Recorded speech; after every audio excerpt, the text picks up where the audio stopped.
একেবারেই দোরগোড়ায় নির্বাচনী প্রচারে একে অপরকে টেক্কা দিতে ব্যস্ত শাসক বিরোধী প্রার্থীরা। তাই প্রতিদিনই দেখা যাচ্ছে অভিনব নির্বাচনী প্রচার।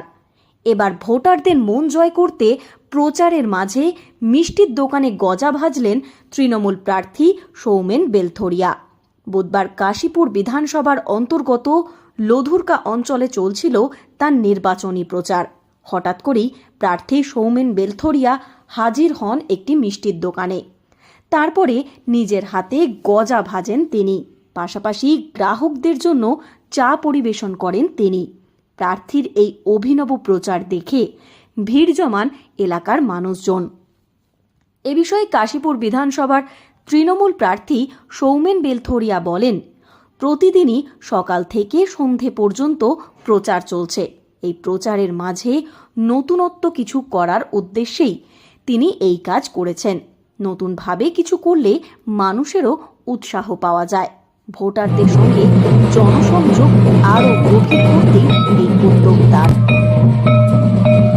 প্রত্যেক দিনই নতুনত্ব কিছু একটা বিষয় যেটা মানুষকে উৎসাহিত করবে, আনন্দিত করবে, সেই ধরনের কাজ কিছু করা হচ্ছে। তাই এখানে এইভাবে কোথাও চা দিয়ে, কোথাও এইভাবে গজা ভেজে আমরা নতুনত্ব কিছু বিষয় প্রচারে নিয়ে আসার চেষ্টা করেছি।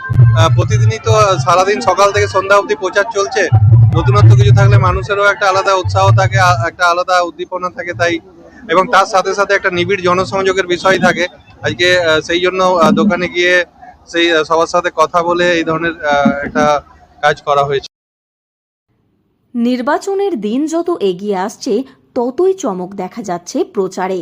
তৃণমূল প্রার্থীর এই ব্যতিক্রমী প্রচার ইতিমধ্যেই শোরগোল ফেলে দিয়েছে সর্বত্র। সাধারণ মানুষের কাছে প্রচারে যথেষ্ট ভালো সাড়া পাচ্ছেন তিনি। পুরুলিয়া থেকে শর্মিষ্ঠা ব্যানার্জির রিপোর্ট, লোকাল 18 বাংলা।